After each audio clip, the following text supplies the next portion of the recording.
Welcome to Founders Club, the show for real estate entrepreneurs. Why you? Why Commune Capital versus someone else?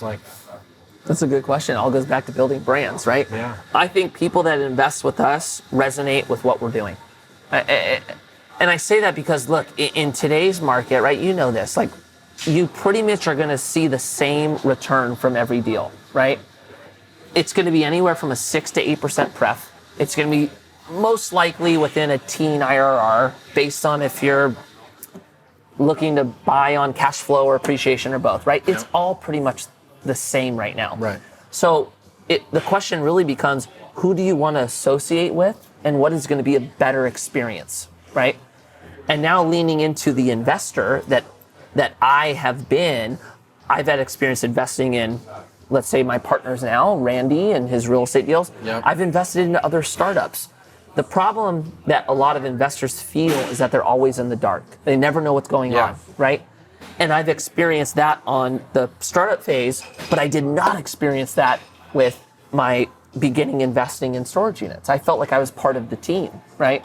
So I would say if you want to actually have an investment in something and learn about it and feel like a part of a community and it ultimately there being more return than the actual IRR number, we're a good person to invest with. If what we're investing in aligns with what your goals are, right? That's a big one. Yeah. A lot of people, if you're a cash flow investor, well, you're not going to invest in a growth fund. If you're looking for growth, you're not going to invest in cash flow. So you need to be pretty clear on what your intentions are. You hit the nail on the head with your own experience because you've done it both ways, so you've seen both sides.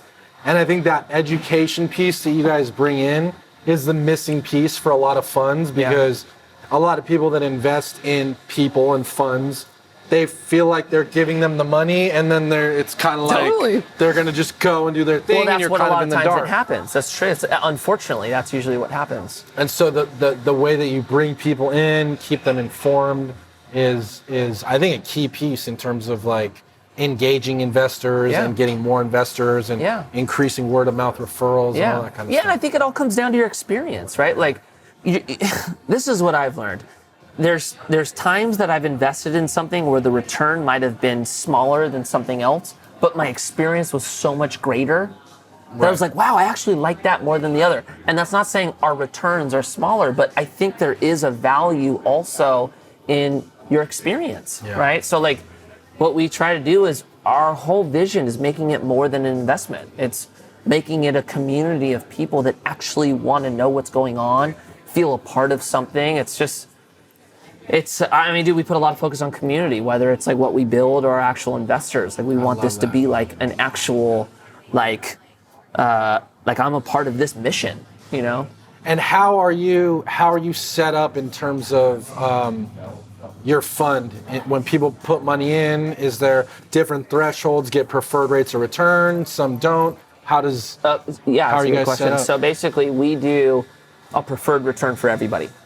So talking specific to our deal, we have an 8% preferred return and then we have a targeted IRR. You get that no matter what. Okay. And for people who don't know what a preferred return is, that basically means that you get paid first. It's a good way for, I think, us to put our money where our mouth is, right? If you want to invest with me, you're taking the first That's a nice guarantee. Before I even touch anything. So I think that's good. There are different thresholds as far as carry goes based on what you invest. And for us, that's at $1 million.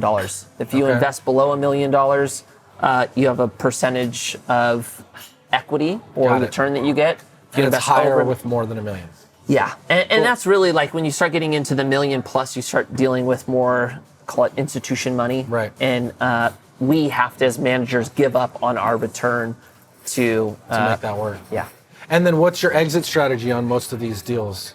So we are buy and hold. We're a buy and hold group. Okay.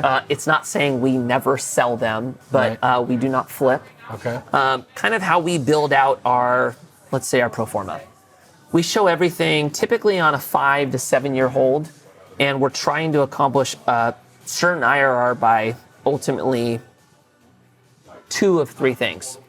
You have your cash flow from, let's call it one individual apartment building.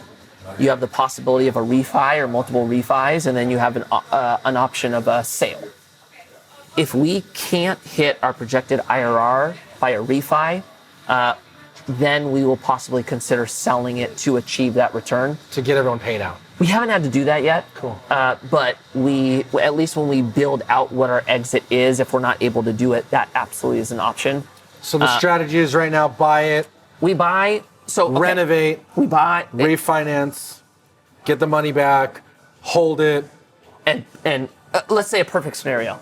Let's use that for example. We buy something, we renovate, we refi, and then possibly or hopefully move into another project and then do the same thing over again. Yep. And the burst strategy. Yep. So I have bigger pockets like to use. Yep.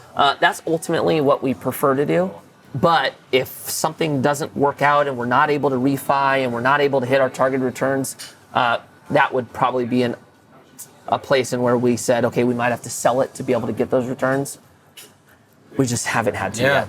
Hopefully you don't. Hopefully we don't. Yeah. I think the buy and hold strategy is how you actually generate real wealth. Yeah. I think when you flip, you get stuck on this mentality of quick money now, but it's not forever money. Right. So I like staying there. It's where I've always participated in. Yeah, I love it. Long-term cash flow. But you got to be patient with that. You're very patient. You got to be patient with it. Very patient. Yeah. To listen to this full Founders Club interview, go to foundersclub.tv.